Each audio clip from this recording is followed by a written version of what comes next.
Find two consecutive integers such that sum of their squares is 61।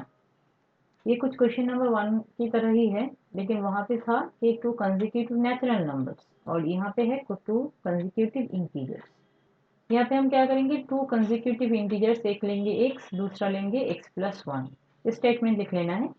अब according to the question sum of their squares, तो इसका square x का square और दूसरा number जो है वो है x+1, इसका स्क्वायर, ये होता है 61।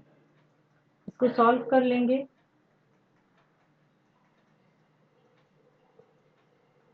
और इसको एक क्वाड्रेटिक इक्वेशन फॉर्म में लेके आएंगे। +2x, ये 61 इधर आएगा, माइनस हो जाएगा, तो इट विल बी -60। तो यहाँ पे इसको हम 2 से डिवाइड कर लेंगे। ये एकदम क्वेश्चन नंबर 1 का जो सब पार्ट 1 है सेम एज इट इज है, जिस लास्ट में जाके इसको थोड़ा सा चेंज करना होगा। तो ये पूरा प्रोसेस उस क्वेश्चन में ही मैंने समझा दिया है कि ये किस तरह से ये मिडिल टर्म फैक्टराइजेशन हुआ। 5x - 30 = 0। यहाँ पे अगर x कॉमन ले लेते हैं तो हो जाता है x+6, -5 कॉमन ले लेंगे तो हो जाएगा x+6। इस साइड में लिखेंगे x+6 × x - 5 = 0। और यहाँ पे जाके हमको फिर मिला x का वैल्यू आइदर 6 और 5। यहीं पे जाके यहाँ तक क्वेश्चन नंबर 1 का जो सब पार्ट 1 है वहाँ तक, यहाँ तक वो पूरा सेम है। अब जाके वहाँ पे क्योंकि नेचुरल नंबर बोला था तो -6 को हमने डिस्कस किया था यहाँ पे, लेकिन यहाँ पे जो क्वेश्चन पार्ट 2 है उसमें हमको बोला गया है इंटीजर्स लेने हैं।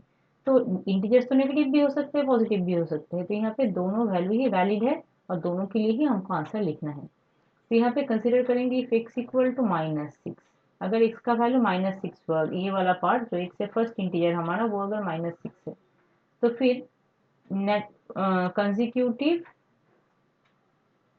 कंसेक्यूटिव इंटीजर्स क्या बनेंगे। यहाँ पे एक तो होगा -6, दूसरा क्या होगा जो -6 है उसके साथ +1 हो जाएगा, तो फिर फाइनल रिजल्ट हमारा यहाँ पे होता है -6 - 5।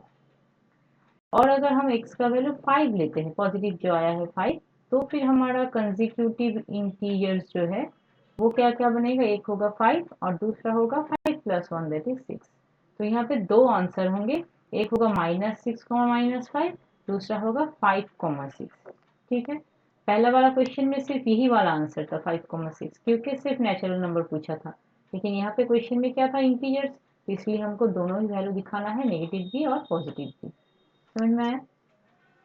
तो क्वेश्चन में एक्चुअली क्या क्या टर्म्स दिया रहता है वो बहुत ज़्यादा इंपॉर्टेंट है देखना।